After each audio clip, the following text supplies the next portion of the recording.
রাতের ডিনার টেবিলটা আজ বড্ড শান্ত। সৃজিত কাঁটা চামচ দিয়ে পাস্তাটা নাড়াচাড়া করছে।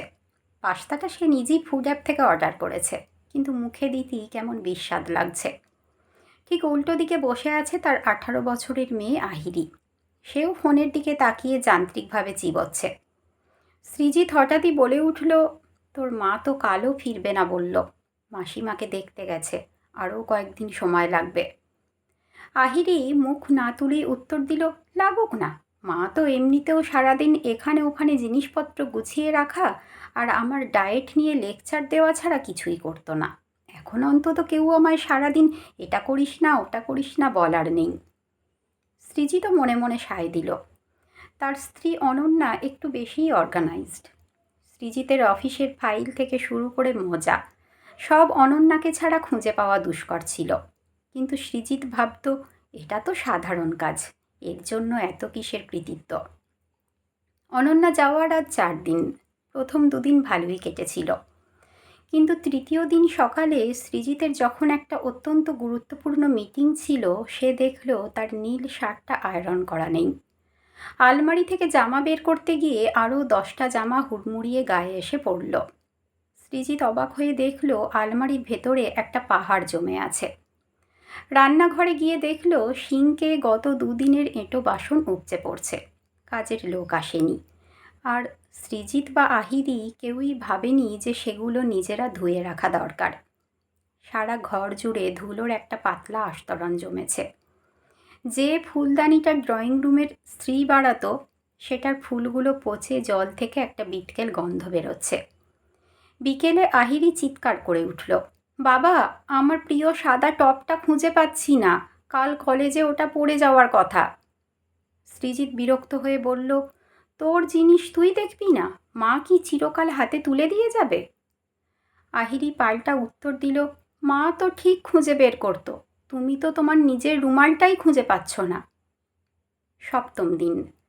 ঘরে ঢোকার পর মনে হচ্ছে কোনো এক পরিত্যক্ত ভাঙা বাড়িতে ঢুকেছে। ড্রয়িং রুমের কোনায় একটা চিপসের প্যাকেট 2 দিন ধরে পড়ে আছে। সৃজিতের অফিসের ফাইলটা হঠাৎই খুঁজে পাওয়া যাচ্ছে না। যে সোফাটাতে বসলে একসময় খুব আরাম লাগতো, এখন সেই সোফার কুশনগুলো ধুলোয় ঢাকা। সৃজিত লক্ষ্য করল ঘরটা শুধু একটা কাঠামো হয়ে দাঁড়িয়ে আছে, সেখানে কোনো প্রাণ নেই।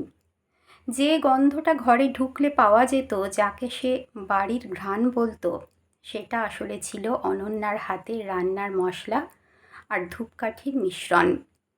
এখন সেখানে শুধুই স্যাঁতস্যাঁতে বাসি গন্ধ। রাতে ডায়েরিতে কিছু একটা লিখতে গিয়ে সৃজিতের কলম থমকে গেল। সে অনন্যাকে বলেছিল, তুমি তো সারাদিন বাড়িতেই থাকো, করোটা কি? আজ তার মনে হচ্ছে অনন্যা আসলে যা করতো তা হলো এই অস্তিত্বহীন কাজগুলো, যা চোখে পড়ে না, কিন্তু না থাকলে ঘরটা ঘর থাকে না। অনন্যা ফেরার কথা ছিল পরদিন সকালে, কিন্তু সৃজিত আর আহিরি আর অপেক্ষা করতে পারল না। রাতে দুজনে মিলে সিদ্ধান্ত নিল ঘরটা অন্তত কিছুটা গোছাবে, কিন্তু কাজ করতে গিয়ে তারা হিমশিম খেয়ে গেল।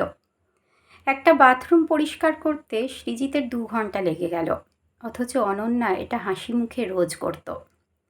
পরদিন সকালে কলিং বেল বাজতেই দুজনে এক ছুটে দরজা খুলল। অনন্যা ঢুকল।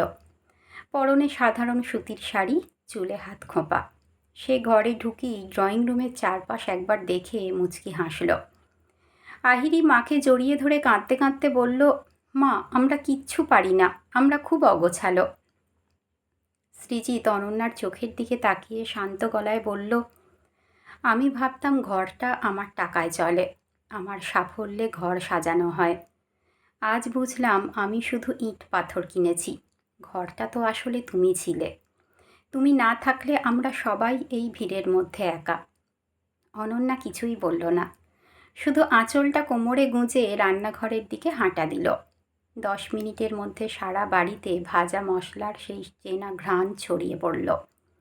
প্রাণ ফিরে পেল একটা নির্জীব পাথর পুরি।